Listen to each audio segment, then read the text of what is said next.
Hello drone racers, are you having problems with your DJI Tello, namely with the battery?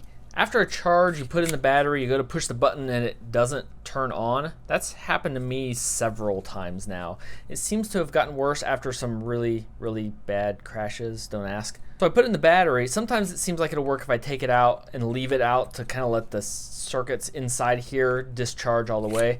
And then I put it in and it will turn on, not this time. So what I found is much more consistent is if I take out the battery and push the button while I turn it on. So I'll hold that down and plug this in. And now, there we go. I got a green light and it's ready to sync. All the lights turned on. It's just waiting for a Wi-Fi signal.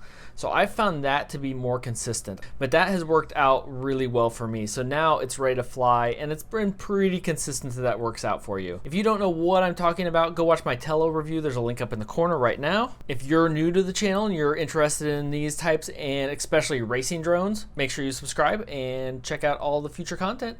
Until next time, remember. Oh, and there it was, and I turned it off already, or turned it off too early.